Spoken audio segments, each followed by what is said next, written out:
Today we're gonna talk about the altar and sacred spaces in witchcraft. First I'm gonna mention how to create a sacred space, then I'm gonna tell you a list of supplies that you might want to include in your altar, and the last will be types of witchcraft altars that you can create. Altar or sacred space is a place of worship and ritual.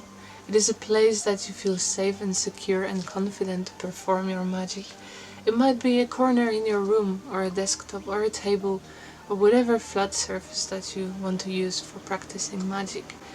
Usually it incorporates things such as crystals, tarot cards, book of shadows, maybe candles, herbs, different magical supplies such as wands and cauldrons and other tools that you want to use when practicing magic.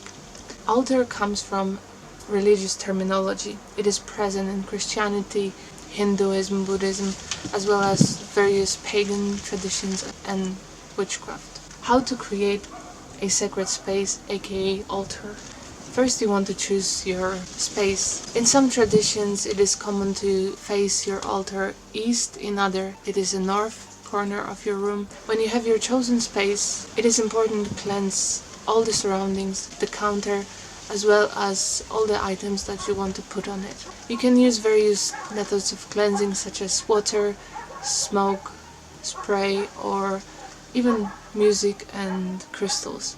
My favorite way of cleansing is smoke cleansing. I use different herb bundles and also incense. When your space is all clean and ready, it is important to bless it and consecrate it for magical purposes. Altar should be a space that you perform magical workings and only perform them. It can be a place of meditation, worship, journaling, connecting with the divine, and different aspects of magical and energetic workings. What to include in your altar space? Many people include different altar cloths. They are very beautifully designed, have symbols on them, sometimes corresponding colors. It depends on the mood you want to set up for your sacred space. Another thing you can use for creating an altar is different crystals as well as nature treasure that you find. I like to have some twigs and dried herbs as well as flowers and various stones and things that I find in nature. Some people like to include the statues of the deities they worship. Another common theme for altar is the specific symbology as well as different prints or photographs that you might want to include. All it is done for purpose to bring you to this more ritual space of mind. Many witchcraft practitioners as well as Wiccans and pagans include their magical tools such as wand, cauldron, candles and different supplies that they use when performing spells. Now we're gonna talk about different types of altars in witchcraft as well as different traditions. First of all is a general permanent altar that you want to set up. It is a space that you perform most or all your magical workings. Usually it is facing north and has symbols associated with both divine female and male figures. It can have representations on different elements as well as the tools that you use in your daily practice. It can have all your supplies such as herbs, crystals, candles, essential oils, whatever you use in your practice. The next type of altar I want to mention is the outdoor altar. Some people like to set up a semi-permanent or temporary altars in the nature. Usually they are made from natural elements such as leaves or crystals or different fruits and herbs that you can leave in nature. When practicing outdoors, it's important to be safe and respect the nature. Don't leave any litter, don't start a fire if it's not allowed. Also make sure that you don't use salt on the ground or don't bury things that don't belong to the earth. Some people like to use the flat surface of the stones or tree stumps for their altar, and that's how they connect more so with the nature aspect of the magic. If you want to try it, maybe go to your favorite sacred space outdoors and establish a temporary outdoor altar for yourself. Next sacred space I want to talk about is an intentional altar. It is an altar that is directed towards specific intention. Let's say you want to bring more happiness towards your home. You might want to place a small single altar space where you're gonna include physical representations of your intention.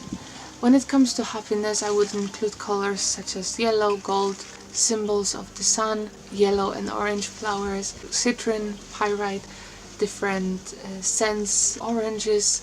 That's just an idea, and I believe that every one of us has something that they want to manifest in the reality, and having a sacred space where you're gonna set up your place and put your intention into a physical motion, that's gonna help in bringing this into your life.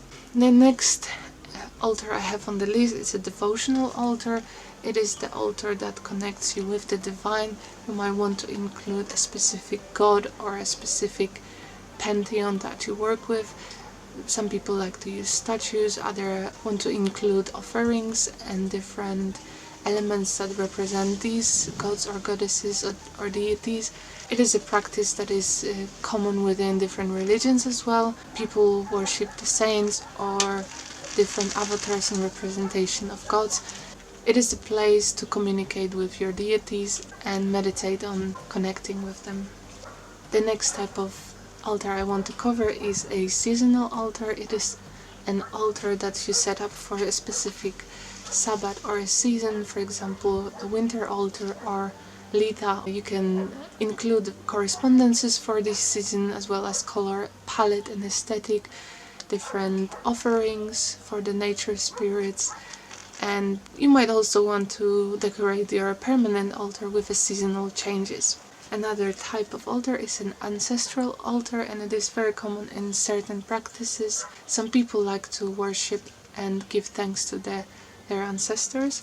It is important to remember, and on this altar you might want to lit the candles in their memory, as well as keep the pictures of your loved ones.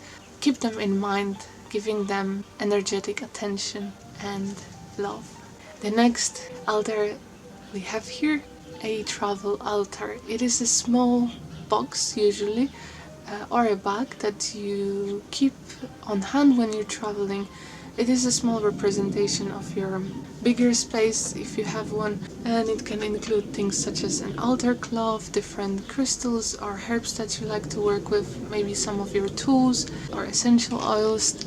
It all depends on what you will need during this specific travel time. The last altar on my list is an etheric altar, or in other words a mental altar. This is a space in an astral realm where you can set up your visualization of the altar and perform magical energetic workings in there. I would mention that most of the magic is intentional and very mental in the nature. Having a non-physical altar space is also beneficial for your workings. You can design it the way you want, and if you have any difficulties with visualizing things, you might want to make a collage in the form of a vision board that you sit and meditate with, and eventually bring this image into your mind and work with it from there. My last tip for today will be for those ones that are in a broom closet and how you can practice and having a sacred space. So one of the things you might want to do is to have a secret box that you keep all your magical tools in. You might want to hide it under the bed or in a place that no one's gonna find it. Make sure it is safe. Other things that you can do is also go into nature and set up your altar there. Just remember about the things that I mentioned before, and make sure that you always feel comfortable and safe and confident within the place that you want to practice your magic. This would be all for today. I hope you enjoyed this video about altar spaces. For those of you who want to support me, there is a chance to get over 50 printables on my Patreon page. This month I have a special bundle of grounding, so if you are interested, check it out. I wish you a very blissful rest of the week, and see you in the next video.